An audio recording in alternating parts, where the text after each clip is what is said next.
चलिए, now we are going to start with prevention of money laundering. Open कर लिया सबने लेसन नंबर 8. ओके, सबसे बेसिक से स्टार्ट करते हैं. What is laundering? सफाई करना. What is money laundering? कैसे होती है पैसे की धुलाई?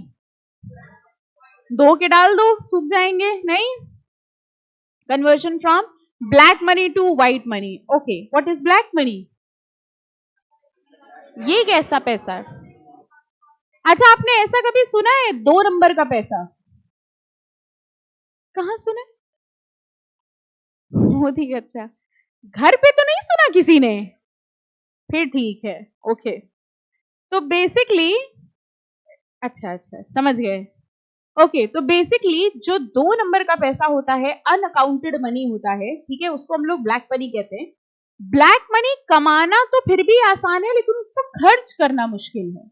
क्यों? सिर्फ और सिर्फ ब्लैक मनी कैश में खर्च हो सकता है. क्या आप ऐसा करते हैं, ब्लैक मनी कमाए फिर चुपचाप अकाउंट में जमा करा दिया? नहीं. फॉर एग्जाम्पल, हम भी ऐसा कुछ करते हैं. जैसे मेरा एक बिजनेस तो ये है जो आपको दिख रहा है कि हम पढ़ा रहे हैं, लेकिन एक और काम हम करते हैं. क्या करते हैं?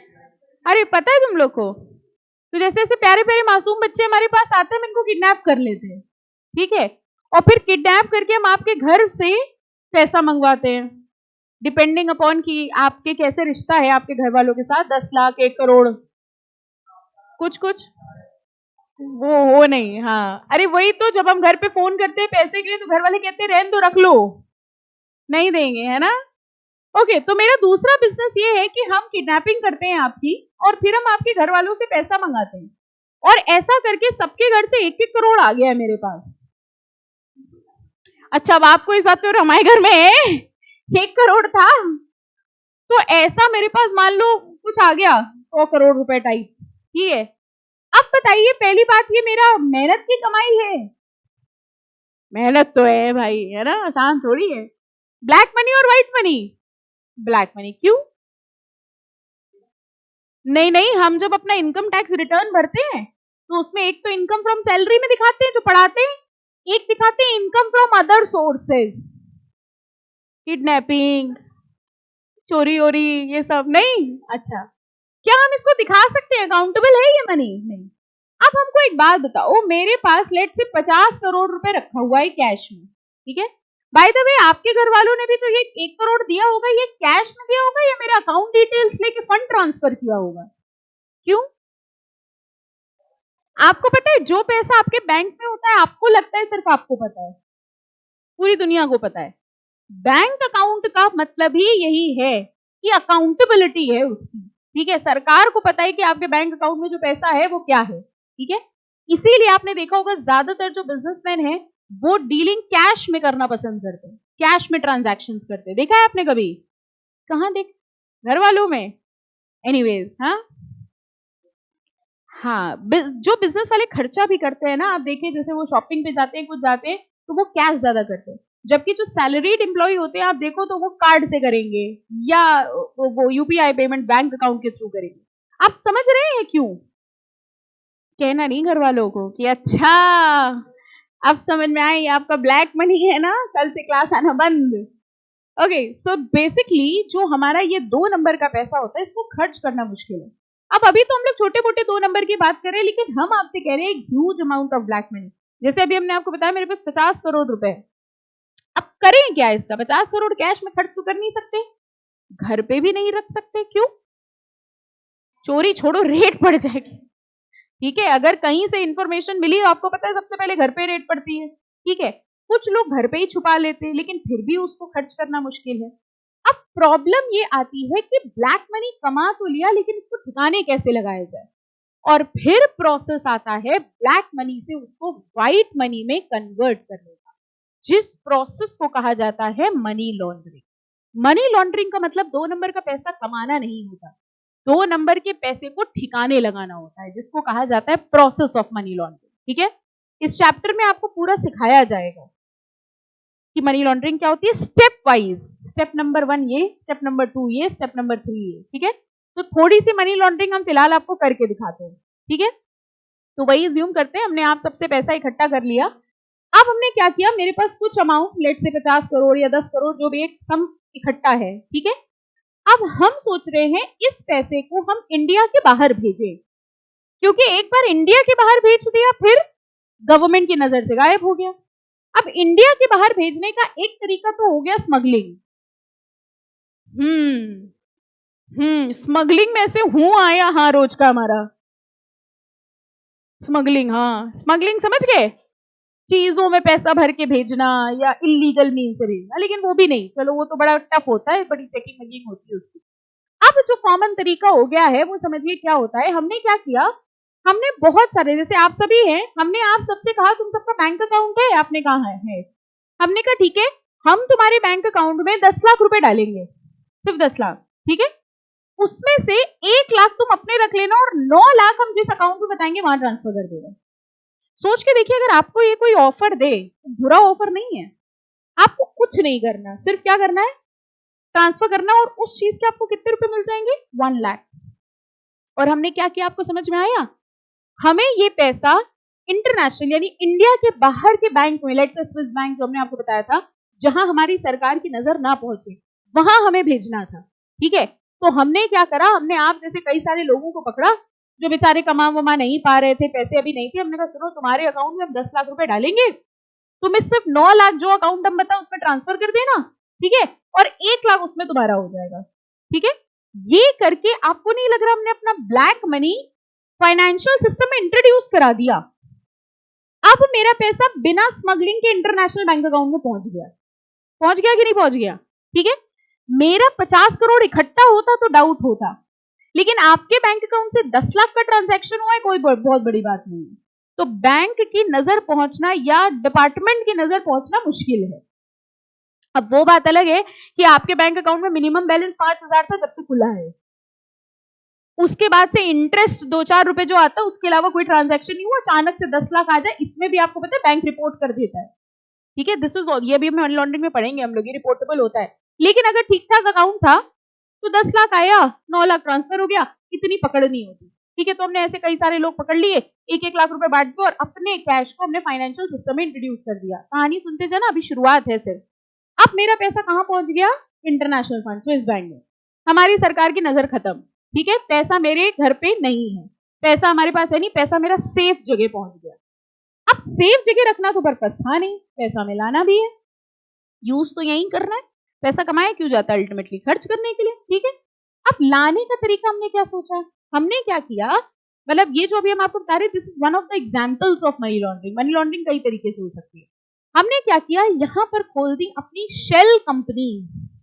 शेल कंपनी समझे, कंपनी खोली जो एक्चुअली में कोई काम नहीं हो रहा था, ऑन पेपर कंपनीज कहा जाता है इनको, ठीक है। हमने दिखा दिया कंपनी है, रजिस्टर्ड ऑफिस है, एक सीएस को बुला के फॉर्मेलिटीज करा ली सारी, है ना, और शेल कंपनी खोल ली, उस कंपनी में कुछ नहीं था। और हमने ये दिखा दिया कि उस शेल कंपनी ने एक इंटरनेशनल कंपनी से या इंटरनेशनल बैंक से लोन लिया है, ठीक है। उस कंपनी में वो पैसा लोन के फॉर्म में आ गया, हमने विड्रॉ करा और यूज कर लिया। बताओ ये हुआ क्या, ब्लैक मनी किसमें कन्वर्ट हो गया, व्हाइट मनी। लोन लिया है शेल कंपनी ने, ठीक है, वो लोन उसे कभी जीवन में रीपे नहीं करना, ठीक है। लोन जो उसने लिया उस पर कोई टैक्स नहीं है, लोन लेने पर का टैक्स, और उस कंपनी में कोई बिजनेस नहीं था, ठीक है। वो हमने लोन के फॉर्म में कंपनी के बैंक अकाउंट में ले लिया, जितना जितना जरूरत पड़ती उतना उसका लोन लेती जाती और हम आराम से निकाल के उसको अपना यूज कर रहे। यानी ये पैसा मेरा ही था ब्लैक मनी के फॉर्म में। जो आप देखो तो इस पूरे सीन में कहीं टैक्स लगा, no tax. This is what is known as the process of money laundering, जिसके 3 स्टेप्स होते हैं। पहला होता है प्लेसमेंट, जो हमने आपके बैंक अकाउंट में 10-10 लाख रुपए जमा करवाए, ये था प्लेसमेंट, उसको फाइनेंशियल सिस्टम में इंट्रोड्यूस करना। फिर हमने उसको वहां से स्विस बैंक भिजवाया, जिसको क्या कहा जाता है, लेयरिंग, ठिकाने लगाना। और फिर हम उसको वापस से अपनी इकोनॉमी में लेकर आएंगे, जिसको कहा जाता है इंटीग्रेशन। ये 3 स्टेप्स मिला के क्या होती है, मनी लॉन्ड्रिंग। हमको आप लोग ऐसे देख रहे हैं कि ये बड़ी सही मनी लॉन्ड्रिंग कर लेती हैं, बता रहे हैं सिर्फ ऐसा लोग करते हैं। आपने देखा है बहुत सारे बड़े बड़े मॉल्स में कुछ ऐसे शोरूम्स होते हैं जो खाली रहते हैं, जिनको देख के आपको लगता होगा बेचारे कैसे जी रहे हैं, क्योंकि उनके कोई हार्डली 2-4 बंदे होते हैं, वो उन्हीं के एम्प्लॉय होते हैं। ठीक है, कभी एक आध कुछ हो गई, वो आपको पता है क्या होते हैं? वो सिर्फ मनी लॉन्ड्रिंग की टेक्निक है। वो बिल जनरेट करते हैं। वो क्या करते हैं पता है? जैसे 2 नंबर का पैसा है कैश, हाँ वो फर्जी बिल बनाते हैं। वो सिर्फ दिखाते हैं हमारे शॉप से इस महीने 1 करोड़ की परचेजिंग हुई, फर्जी बिल बना दिए, 1 करोड़ 1 नंबर हो गया। छोटी मोटी मनी लॉन्ड्रिंग जिसमें हमें बाहर भिजवाने की जरूरत ही नहीं पड़ी। तो हमको ये लगता है कि बेचारी दुकान कैसे चल रही होगी, उनको जरूरत ही नहीं है, उनका बहुत बड़ा बिजनेस है, बस एक शोरूम खोल दिया, कोई आए ना आए, वो एफर्ट भी नहीं लेते सामान बेचने का, कहते हैं हाँ बैठे रहते, आओ देख लो, समझ आए तो ले लो, नहीं तो जाओ। वो एफर्ट भी नहीं लेते, उन्होंने ठीक है, क्योंकि उनका पर्पस ही नहीं, उनको महीने के एंड में दिखाना है कि हमारी इतनी सेल हुई, जितना 1 नंबर करना उतना बता दो, 1 करोड़ 1 नंबर करना है, 1 करोड़ के बिल जनरेट कर दिए, बिल दिखा। भाई ऑडिटर भी क्या चेक करेगा? बिल ही चेक, कस्टमर घर थोड़ी जाएगा कि तुमने लिया कि नहीं लिया सामान, बिल देख लिया, हाँ बिल है, बात खत्म, उतना कैश बैंक अकाउंट में डाल दिया, वो 2 नंबर का पैसा 1 नंबर में कन्वर्ट हो गया। This is what is known as money laundering. समझ आ गया कैसे होती है? हाँ, कोचिंग क्लासेस में भी होती है ओवर इन्फ्लेशन। कोचिंग क्लास के किसी बिजनेस में ओवर इन्फ्लेट नहीं, हम नहीं करते, टेंशन ना लो, है होना भी तो चाहिए 2 नंबर का, उसके लिए 1 नंबर में करने के लिए 2 नंबर का पहले होना चाहिए। मनी लॉन्ड्रिंग का फर्स्ट स्टेप है 2 नंबर में कमाना, फिर 1 नंबर में करना। कोचिंग क्लास या किसी बिजनेस हम बता दे रहे कैसे होती है ओवर इन्फ्लेशन। जैसे मान लो यहाँ कितने 50-60 बच्चे बैठे हो, ठीक है, हम दिखाते 100 आते हैं, समझ में आया क्या हुआ? अब ने दिखा दिया 100 बच्चे हमारे यहाँ और 100 की फीस आती है, हमने रिसिप्ट काट दी, ठीक है। अब रिसिप्ट काट के क्या हुआ? वो 2 नंबर का पैसा 1 नंबर में कन्वर्ट हो गया। तो जहां पर भी फर्जी रिसिप्ट्स होते हैं, इसका मतलब कहीं ना कहीं वो इलीगल मनी है जिसको इकोनॉमी में इंट्रोड्यूस किया जा रहा है। कर लेंगे अब, मतलब चैप्टर कर लेंगे, ठीक है, लेकिन आपको क्या करना है? Prevention of money laundering. Chapter का नाम क्या है? समझ आ गया? फिलहाल आपकी शक्लें देख के ये लग रहा है प्रिवेंशन छोड़ो, है ना, मनी लॉन्ड्रिंग। ये जितनी चीजें आपको दिख रही है ना, इससे बहुत बड़ी बड़ी चीजें हैं, ये बहुत बड़ा बिजनेस, बहुत बड़ी चीजें हैं। जो भी बड़े लोग हैं, मतलब छोटी मोटी अमाउंट के लिए नहीं स्विस बैंक में भेजते हैं कि हमारे पास भी 10,000 रुपए हैं, हमारे भी लगा, ये सब तो ऐसे ही खर्च हो जाए। आप सोचो ना, वो पैसा जो आप इमीडिएट खर्च नहीं कर सकते, अगर आपके पास 2 नंबर के 10,000 रुपए आ गए, 10,000 रुपए खर्च होने में कितना समय लगता है? एक दिन जाओगे शॉपिंग में, निकालोगे 10,000। उतना पैसा जो आप तुरंत खर्च नहीं कर सकते, और जितना घर पे भी रख सकते हो। कुछ लोग के घर पे आप देखिए रेट होती है ना, तो मिलता है, कैश मिलता है, उतना वो घर पे रख सकते हैं। लेकिन हम उन लोगों की बात कर रहे हैं जो इतना है कि घर छोटा पड़ गया, इतना कैश है, अब कहीं ना कहीं ठिकाने लगाना पड़ेगा, जिसके लिए they use the process of money laundering. ठीक है, इसीलिए तो ये जो शेल कंपनीज होती हैं, कितनी शेल कंपनी से भी रेट पड़ती हैं। ऑन पेपर कंपनी क्या है, कहां से आई कंपनी, बिजनेस किस चीज का होता है, ऑडिटर आके चेक करता है कहाँ है रजिस्टर्ड ऑफिस, काम क्या हो रहा है, किस चीज का हो रहा है। जब कुछ नहीं मिलता तो शेल कंपनी डिक्लेयर कर दिया जाता है। इनकम कहां से आ रही है? ये पता है 2 तरह से इन्वेस्टमेंट लेते हैं, एक लोन के फॉर्म में लेते हैं और दूसरा पता है किस फॉर्म में लेते हैं? एफडीआई। ये पता है क्या दिखा देते हैं? फॉरेन इन्वेस्टर है, इन्वेस्टमेंट लगाई है उसने। अब बताओ, इन्वेस्टमेंट लगाई है तो भी टैक्स नहीं, कैपिटल है, दूसरी चीज वापस हमें कभी करनी नहीं है, कैपिटल है, ठीक है, जबकि है वो हमारा ही पैसा जो बाहर से आ रहा है। Okay, so this is what is money laundering. फिलहाल हम लोग चैप्टर पे कॉन्सेंट्रेट करते हैं, ठीक है।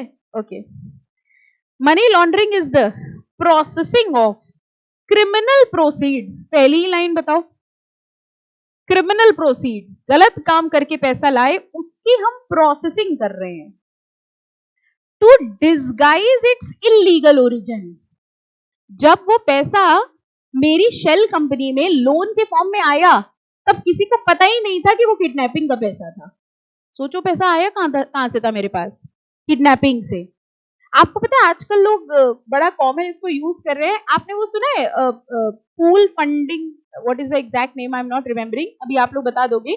जैसे आपने देखा होगा कोई बीमार हो गया या किसी की एजुकेशन के लिए फंडिंग चाहिए, crowd funding, crowd funding. So what they से इज दैट कि लोग क्या करते हैं कि भाई सच एंड सच है बच्चा, उसको, या हमने बता दिया हमें एजुकेशन, फर्दर एजुकेशन के लिए जाना है, अब हमने उसको सोशल मीडिया में दिखा दिया और हमने कहा सब लोग जो जो डोनेशन कर सकते हैं वो डोनेशन करिए।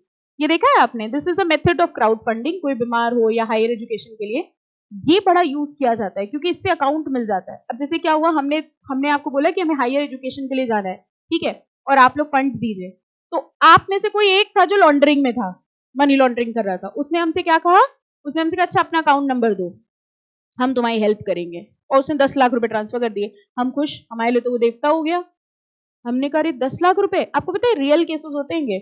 हमने कहा 10 लाख आए। फिर उसका मेरे पास फोन आया और उसने कहा कि बेटा वो 10 लाख तुम्हारे पास गलती से चला गया, हम तो 1 लाख करना चाह रहे थे, तो तुम एक काम करो 9 लाख हमें वापस कर दो।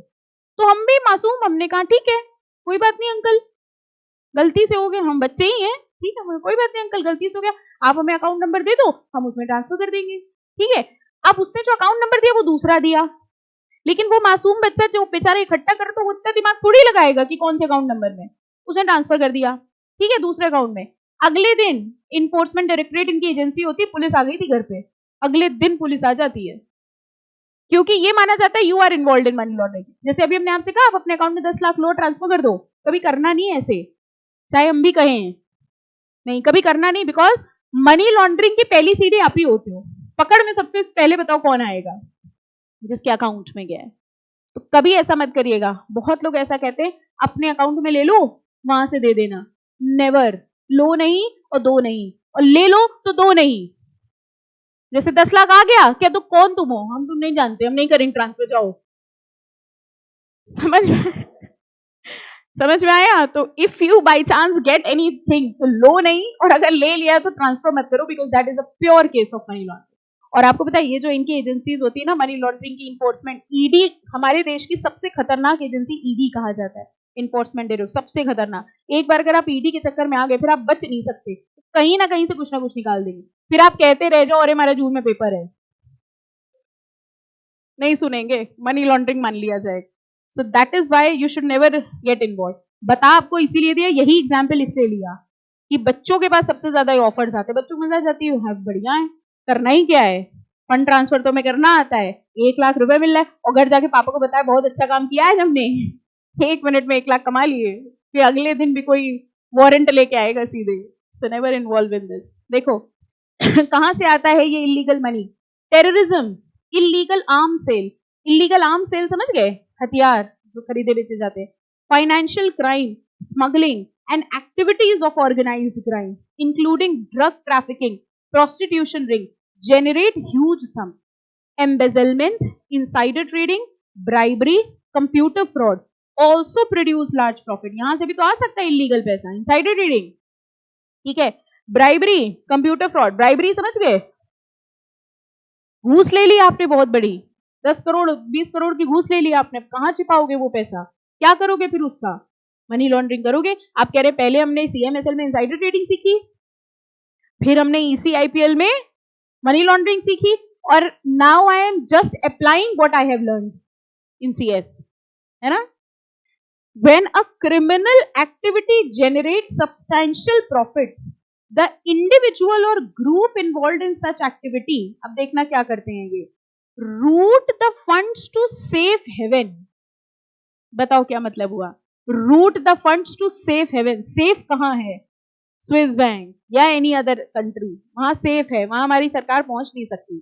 डिस्गाइजिंग द सोर्स, सोर्स छिपा दिया, सोर्स इसलिए छिपा दिया क्योंकि बीच में आपका बैंक अकाउंट इन्वॉल्व हो गया, जैसे ही आपका बैंक अकाउंट इन्वॉल्व हो गया मेरा सोर्स खत्म। Changing the form, form change कर दिया, मेरा तो 10 करोड़ इकट्ठा था, हमने उसको 1-1 लाख रुपए सब में बांट दिया, ठीक है। और moving the funds to a place where they are less likely to attract attention, उसको ऐसी जगह भेज दिया जहां पर लोगों की नजर ना पड़े। Most fundamentally, money laundering is inextricably linked to underlying criminal activity that generate it. In essence, laundering enables criminal activity to continue। इस लाइन का मतलब बताओ, मनी लॉन्ड्रिंग से क्रिमिनल एक्टिविटी कंटिन्यू क्यों हो रही है। हाँ एब्सोल्युटली, अगर मान लो हमने मनी लॉन्ड्रिंग करके 2 नंबर का पैसा कमाया और हम यूज ना कर पाए तो हम दोबारा कभी करेंगे नहीं, क्योंकि फायदा क्या, वहां स्विस बैंक में पड़ा, हम यहाँ ला ही नहीं पा रहे। लेकिन अगर हमने एक बार किया मनी लॉन्ड्रिंग और पैसा यूज भी कर लिया, फिर हमें मजा आ जाएगी, हम कहेंगे ये बढ़िया तरीका है, जैसे अभी आपको आई 2 मिनट पहले कि ये सही है, एंड तक पहुंचाया मैम ने बिल्कुल कि खर्चा कैसे करना है, ठीक है। तो ये कह रहे हैं जितनी ज्यादा लॉन्ड्रिंग होगी उतनी क्रिमिनल एक्टिविटी कंटिन्यू होगी, मनी लॉन्ड्रिंग बंद हुई तो क्रिमिनल एक्टिविटी अपने आप बंद हो जाएगी, ओके। अब देखो इन्होंने समझाए हैं process of money laundering. The process of money laundering can be classified into 3 stages. हमने बताया आपको 3 stages, placement, layering, integration. In the initial or placement stage of money laundering, launderer introduces his illegal profits into the financial system. अब वही example दिमाग में रखना. सबसे पहले लॉन्डरर क्या करता है, अपने इलीगल प्रॉफिट्स को इंट्रोड्यूस करता है फाइनेंशियल सिस्टम में. और क्या करता है, breaking up the large amount of cash into less conspicuous smaller sum. जैसे हमने आपको बताया, हम सबके में 10-10 कर देंगे, 10-10 लाख भी ज्यादा है. मान लो हमने 100-200 ऐसे लोग पकड़ लिए और 1-1 लाख रुपए ट्रांसफर कर दिए. Now 1 lakh is a very small amount. हमने कहा 1 लाख रखो, 10,000 अपने पास रख लेना, 90 ट्रांसफर कर देना. और छोटा, जितना छोटा अमाउंट होगा नजर उतनी कम पड़ेगी. ठीक है. Into less conspicuous smaller sum that are then deposited directly into bank account. और उस पैसे को हमने छोटा छोटा डिवाइड करके आपके बैंक अकाउंट में जमा करवा दिया. और by purchasing of series of monetary instruments that are later collected and deposited into accounts at another location. तो जब हमने अपने ह्यूज अमाउंट को छोटे छोटे पार्ट्स में डिवाइड किया, वो हमारा पहला स्टेप था. कौन सा, प्लेसमेंट. अब हम क्या करेंगे, उसकी लेयरिंग करेंगे, ठिकाने लगाएंगे. देखो ठिकाने कैसे लगाएंगे. इन this stage launderer engages in a series of conversion or movement of funds to distance them from their source. बताओ क्या मतलब हुआ, distance them from their source. Source से दूर ले गए क्योंकि हम उसको दूसरी कंट्री में ले गए. ओके.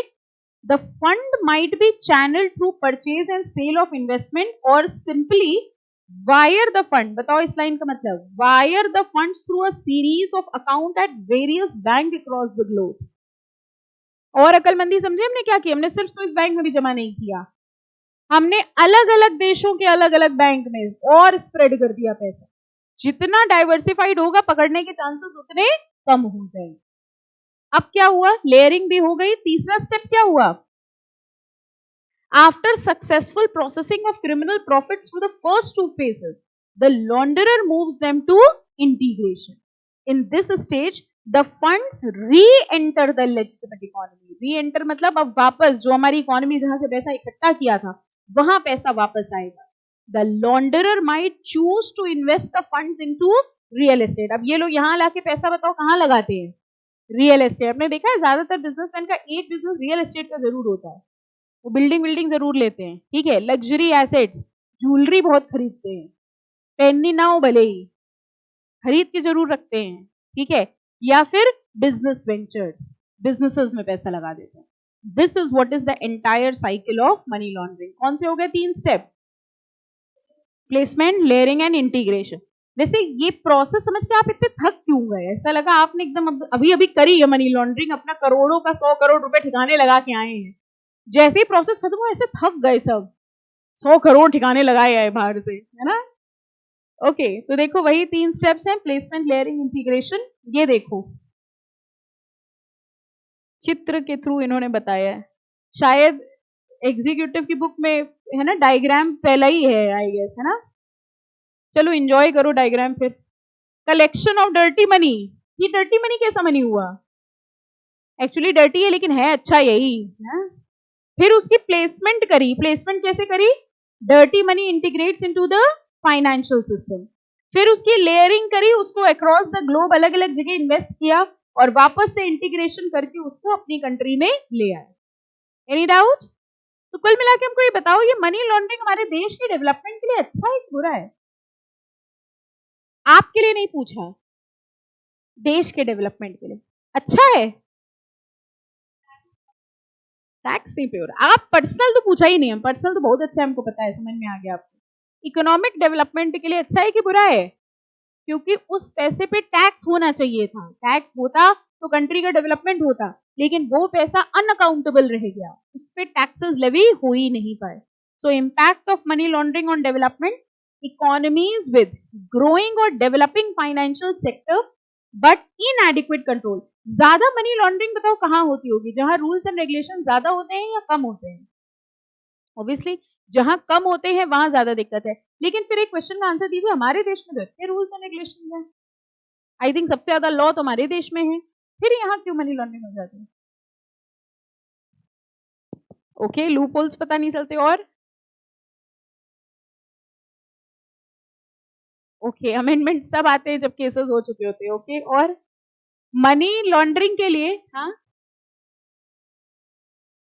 हाँ बिल्कुल, जितने लॉ होते हैं उससे पहले उसका उपाय निकाल लिया जाता है कि भाई इसको ऐसे तोड़ा जा सकता है। एंड इम्पोर्टेंटली मनी लॉन्ड्रिंग के केस में इसलिए रोका नहीं जाता क्योंकि मनी लॉन्ड्रिंग में एक कंट्री इन्वॉल्व नहीं होगी कभी भी। आप अपने देश में कितने भी स्ट्रिक्ट रूल्स बना लो, जब तक सारे देश इन्वॉल्व नहीं होंगे। अब हमने पैसा यहाँ से स्विस बैंक भिजवाया, स्विस बैंक ने लेने से मना कर दिया। उल्टा सोचो, स्विस बैंक ने हमारे देश को फोन कर दिया, सुनो इनका आया है 100 करोड़, तुरंत आ जाएंगे पुलिस वाले आपको पकड़ने, ठीक है, तुरंत मनी लॉन्ड्रिंग रुक जाएगी। तो ये कह रहे हैं ये एक ट्रांसनेशनल फिनोमेना है। Transnational means involving many Nations. तो मनी लॉन्ड्रिंग रोकी नहीं जा सकती जब तक सारे देश मिलके ये डिसाइड ना कर ले। और फिलहाल अभी हमने आपको क्या बताया था, जिन देश के साथ ट्रीटी साइन होती है वही इन्वॉल्व होते हैं। एंड यहीं पर था वो FATF जो हम लोग पढ़ रहे थे। इसी इंटरनेशनल चीज को करने के लिए इंटरनेशनल ऑर्गेनाइजेशन बनाई गई, फाइनेंशियल एक्शन टास्क फोर्स, और ये कोशिश किया गया कि ज्यादा से ज्यादा देशों को इसका मेंबर बनाया जाए। अब अगर उस मेंबर कंट्री में आपने पैसा भिजवा दिया गलती से तो फोन कर देंगे। यानी आपको मनी लॉन्ड्रिंग करते वक्त भी दिमाग लगाना है कि कौन से देश हैं जिनके मोदी जी से संबंध नहीं है, वहां भिजवाना, ठीक है, जिनके साथ ट्रीटी साइंड नहीं है वहां भिजवा रहे हो तो ठीक है, वहां नहीं भिजवाया तो फिर समझ जाना कुछ गड़बड़ है। अब मनी लॉन्ड्रिंग सीखी, आधी सीखी, वो भी खतरनाक है, ठीक है।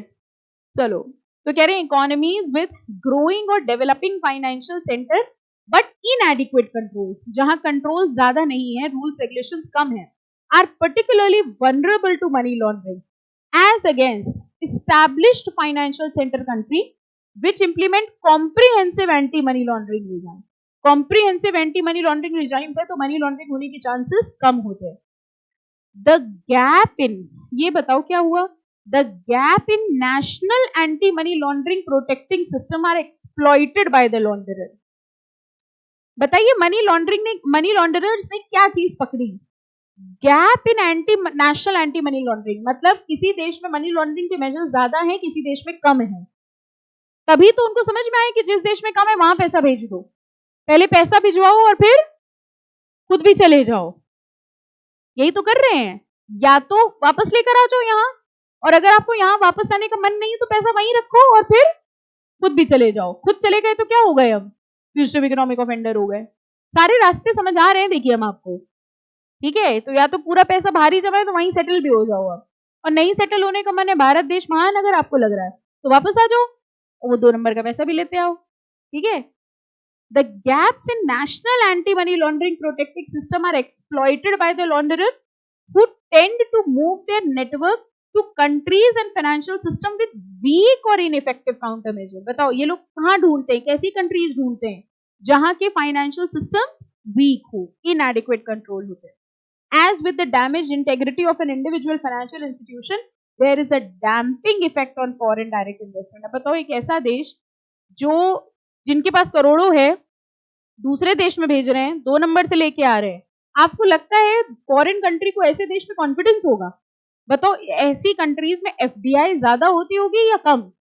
मतलब अपना जो तुम्हारा 100 करोड़ है वो तुम पकड़ नहीं पा रहे हो और हमसे इन्वेस्टमेंट मांग रहे हो, तो ऐसे देशों में FDI कम होती है, ठीक है। मतलब आप ये समझो हमारे देश में जो मनी लॉन्ड्रिंग है उसको देखते हुए कंपैरेटिवली कम FDI है अभी भी जितनी है।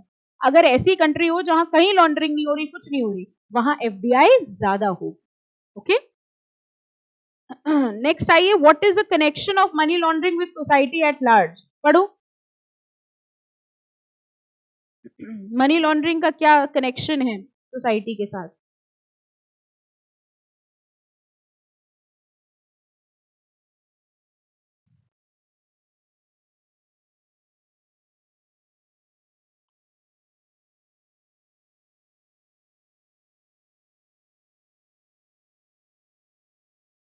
ये समझ आया, organised crime can infiltrate financial institution, मतलब अल्टीमेटली कहाँ का पैसा है, वो हमारी इकोनॉमी का पैसा है, ठीक है।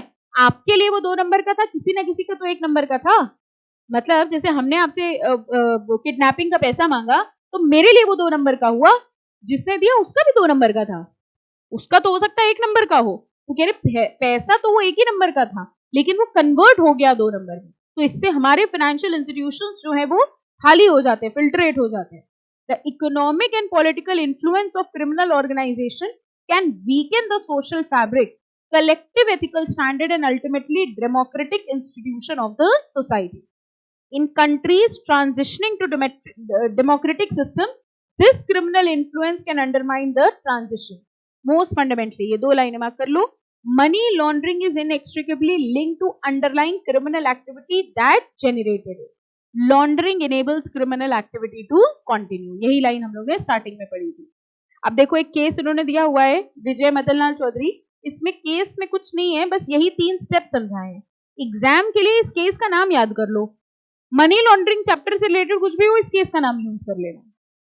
तो एक केस है लेकिन पूरे चैप्टर को कवर कर ले रहा है विजय मदनलाल चौधरी. ठीक है, फाइन. बाकी केस के अंदर कुछ ऐसा नहीं है, वही 3 स्टेप्स हैं जो समझाए. अब बात आती है main.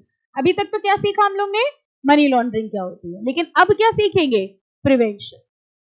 Prevention of money laundering global initiative, मतलब वर्ल्ड वाइड सबने क्या किया. तो देखिए इन्होंने कितनी ऐसे ऑर्गेनाइजेशंस थी, कितने एसोसिएशंस बने. ग्लोबल इनिशिएटिव, वियना कन्वेंशन हुआ, council of Europe convention, then Basel committee, ये अलग अलग एसोसिएशन बने कंट्रीज के. मीटिंग्स हुई जिसमें इन्होंने मनी लॉन्ड्रिंग को रोकने की कोशिश करी.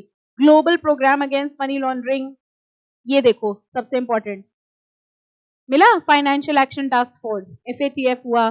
फिर एगमॉन्ट ग्रुप बना, then Asia Pacific on money laundering. ये ग्लोबली इतनी सारी इनिशिएटिव्स लिए गए मनी लॉन्ड्रिंग को रोकने के लिए.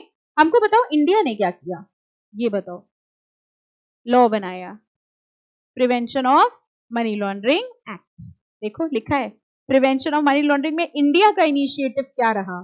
इन्होंने बनाया prevention of money laundering act. Okay, ऊपर वाला पोर्शन कैंसिल मत करना, एक बार आओ वापस से ऊपर. आपको लगा सिर्फ स्किप करना है ना. इसमें क्वेश्चन क्या आ सकता है, मैं आपको बता दें. 2 तरह से क्वेश्चन आ सकता है. या तो ये आ सकता है what are the global initiatives for prevention of money laundering. तो आपको करना क्या होगा, ये जितने भी हैं इन सब में कम से कम 2-2 लाइन. देखो ये याद करने वाली चीजें हैं क्योंकि ये इनकी मीटिंग्स हुई थी, तो इसमें 2-2 लाइन 3-3 लाइन मार्क कर लेंगे हम लोग. ठीक है, वो करना होगा. That would be a comparatively easy question. अगर उन्होंने पूछ लिया ग्लोबल इनिशिएटिव्स क्या है, तो जैसे एक वियना कन्वेंशन लिख दिया, एक एगमॉन्ट लिख दिया, FATF लिख दिया, ऐसे 4-5 पॉइंट्स लिख दिए. लेकिन क्वेश्चन टफ तब आ जाएगा जब वो डायरेक्टली पूछ लेंगे. समझ में आया, वियना कन्वेंशन. हाँ, अब अगर उन्होंने पूछ लिया वियना कन्वेंशन के क्या इनिशिएटिव्स थे, वैसे तो कम ही आता है, नहीं आया है क्वेश्चन, बट आपके इंस्टीट्यूट का कोई भरोसा नहीं. वो एक इंसान जिसपे कोई भरोसा नहीं किया जा सकता, वो ICSI है. ठीक है, जो आप सोचोगे आएगा वो नहीं आएगा, और जो आप सोचोगे नहीं आएगा वो पहला क्वेश्चन बन के आएगा. ठीक है, ECIPL में यही हो रहा था. ECIPL आपको पता है, ECIPL subject was famous for direct questions. इतने सालों से था ECIPL तो डायरेक्ट ही आएगा, डायरेक्ट ही आएगा. और अब के पेपर्स देखो, ECIPL की स्टडी भरे हुए हैं. तो ऑलवेज एक्सपेक्ट द अनएक्सपेक्टेड, वो इनकी टैगलाइन है. ठीक है, हमेशा वो एक्सपेक्ट करो, तो कुछ भी पूछ सकते हैं. इसलिए हम लोग इनके अंदर 2-2 लाइन 3-3 लाइन कर लेंगे. ठीक है, बट हमने आपको बता दिया क्वेश्चन किस तरीके से आ सकता है. वैसे मनी लॉन्ड्रिंग पढ़ते वक्त आप 1 मिनट के लिए भूल गए थे ना कि ये चैप्टर है और इससे एग्जाम है और जून में पेपर है आपका. कब से एग्जाम है, इतना क्राइम पढ़ लिया, फ्यूजिटिव इकोनॉमिक ऑफेंडर देख लिया, मनी लॉन्ड्रिंग देख लिया, बेनामी देख लिया, कि भूल ही गए ये सब एग्जाम में भी आना है ना. इजी लग रहा है, टफ लग रहा है मॉड्यूल 2? जिन्होंने 1 पढ़ा है वो बताएं. 2 वाले तो पहली बार पढ़ रहे हो, यही टफ है. इंटरेस्टिंग ज्यादा है. हाँ, कंटेंट इसका कम है. कंटेंट मॉड्यूल 1 का ज्यादा है क्योंकि वहां ऑब्वियसली कंपनी लॉ है. ठीक है, तो वो बहुत बहुत वाइड है. कंटेंट वाइज इस कम है, लेकिन इंटरेस्टिंग वाइज अगर देखा जाए तो मॉड्यूल 2 इज इंटरेस्टिंग, एंड पास होने के चांसेस मॉड्यूल 2 में ज्यादा होते हैं हिस्ट्री के हिसाब से. हाँ, एक बार में ऑब्वियसली. ठीक है, हिस्ट्री तो ऐसे ही बता रही है बच्चों की कि मॉड्यूल 2 में पास परसेंटेज ज्यादा होता है क्योंकि 3 सब्जेक्ट हैं और पेपर भी ठीक ठीक आता है. और मॉड्यूल 1 में प्रैक्टिकल है. एक्चुअली टैक्स प्रैक्टिकल है, but tax is law, again provision based है, बट वहां पर वो अकाउंट्स एंड FM है. अब जिसको अकाउंट्स बचपन से डेबिट क्रेडिट से थोड़ा 36 का आंकड़ा है 11th से, उसको जिंदगी भर अकाउंट से प्रॉब्लम ही होती रहती है. ये अकाउंट्स की स्पेशल बात है. जिसको डेबिट क्रेडिट नहीं आया फिर वो नहीं आता है, या तो 11th में आता है या तो उसने रट के अकाउंट्स करी है। हमने सिर्फ ये 2 कैटेगरी के लोग देखे हैं। या तो आपको आती है तो फिर आप अकाउंट्स के मास्टर है, फिर आपको सबसे अच्छी अकाउंट्स लगती है। और अगर आप 11th में डेबिट क्रेडिट को कुछ दिक्कत हुई, फिर कुछ भी कर लो, फिर वो नहीं आएगी। वो बैलेंस शीट फिर वो डंडा खींच के ही आपको मिलानी पड़ेगी, टैली कभी नहीं होगी। ऐसे करिए आपने बैलेंस शीट मैच, हो जाती थी। अरे क्या बात है, हमारी कभी नहीं हुई, 12th के बोर्ड में भी नहीं हुई, कभी नहीं हुई। तो बैलेंस शीट मैच का बड़ा दिक्कत होता है। तो वो मैच करने का तरीका होता है ना, लास्ट में सस्पेंस भी छोड़ो, काहे का सस्पेंस, सस्पेंस डाल के तो हम बता रहे हैं कि हमारी नहीं मैच हुई। पूरे फिगर्स लिख दो, लास्ट में 2 लाइन इधर 2 लाइन इधर, एग्जामिनर खुद टोटल करे, समझे। उसके पास समय हो तो करे, ना हो तो हमने तो लाइन खींच दी, हमारा हो गया काम। चलो, तो ये इंटरनेशनल ऑर्गेनाइजेशंस हैं, इसको आज नहीं स्टार्ट करेंगे, थोड़ा रुक के नेक्स्ट टर्न पे हम लोग इसको स्टार्ट करेंगे, क्योंकि थक बहुत गए आप मनी लॉन्ड्रिंग करके, है ना। तो नेक्स्ट टर्न पे हम लोग इसको आगे कंटिन्यू करेंगे। ओके, चलिए।